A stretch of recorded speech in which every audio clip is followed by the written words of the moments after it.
Makaigan mag-i-alerto lalo sa mga pampublikong lugar sa Valenzuela na dukutan ng isang estudyante habang tumatawid sa pedestrian lane.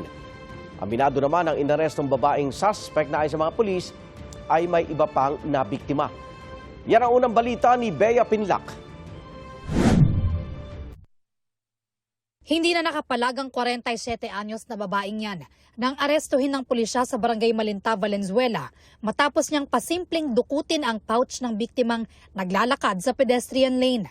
Ang kanyang biktima ay naramdaman na sinusundan siya at pagkatapos para kasing naramdaman niya sumagi sa kanya itong si ating suspect. Pagtingin niya sa gamit niya, nawawala na yung pouch mula sa kanyang bag.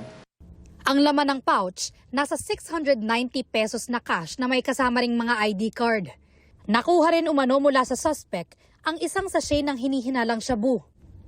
Ang suspect, napag-alamang may 5 pang ibang nabiktima mula pa noong Desyembre. Sinusundan niya yung kanyang mga biktima, pangkaraniwan ay mga estudyante habang tumatawid sa mga pedestrian lane. Yung mga bag na nasa likod ng mga estudyante, kinukuha niya yung mga personal na gamit kagaya ng cellphone, wallet, pera.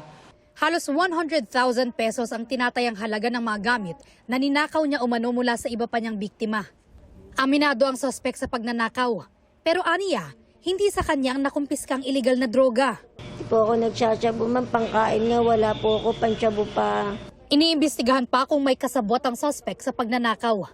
Maharap siya sa reklamong theft at illegal possession of dangerous drugs. Kung maaari, kung maglalakad tayo at tatawid tayo sa mga pedestrian lane, ilagay natin sa ating harapan ang ating bag upang maiwasan natin ang mga katulad na insidente ng ganitong pandurukot. Ito ang unang balita. Bea Pinlac, GMA News.